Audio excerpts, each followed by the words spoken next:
बिस्मिल्लाहिर्रहमानिर्रहीम। तहरीक लब्बैक पाकिस्तान जो कराची की क़यादत है उसके ज़ेर एहतमाम एक शानदार मीटिंग का एहतमाम किया गया, जिसकी फ़ुटेज भी इस वीडियो के अंदर मैं आप लोगों को दिखाऊंगा और ख़बर भी मुकम्मल आप लोगों को पढ़ के दिखाऊंगा। लेकिन वीडियो शुरू करने से पहले आप लोगों से एक छोटी सी रिक्वेस्ट है कि चैनल को ज़रूर सब्सक्राइब करें और वीडियो को लाइक करें और कमेंट बॉक्स में अपनी राय का ज़रूर इजहार करें।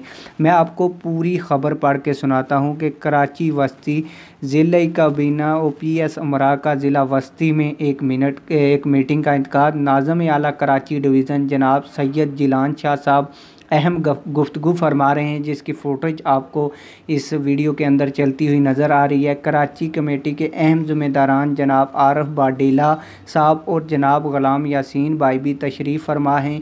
अमीर ज़िला वस्ती उमर फ़ारूक कादरी रिजवी अरकान ज़िला काबीना और तमाम PS उमरा की भी इस मीटिंग में शिरकत की हुई और इसमें यह फ़ैसला किया गया कि तहरीक लब्बैक पाकिस्तान के फ़लाही कामों को मज़ीद बढ़ाया जाएगा और तहरीक लब्बैक पाकिस्तान के इलेक्शन के हवाले से कैंपेन की जाएगी और तहरीक लब्बैक पाकिस्तान का जो मंशूर है घर घर तक पहुंचाया जाएगा। उम्मीद करता हूं आप लोगों को ये वीडियो पसंद आई होगी। अगर वीडियो पसंद आई या वीडियो को लाइक करके जाएं, चैनल को सब्सक्राइब करके जाएं। मिलते हैं किसी और वीडियो में। वस्सलाम।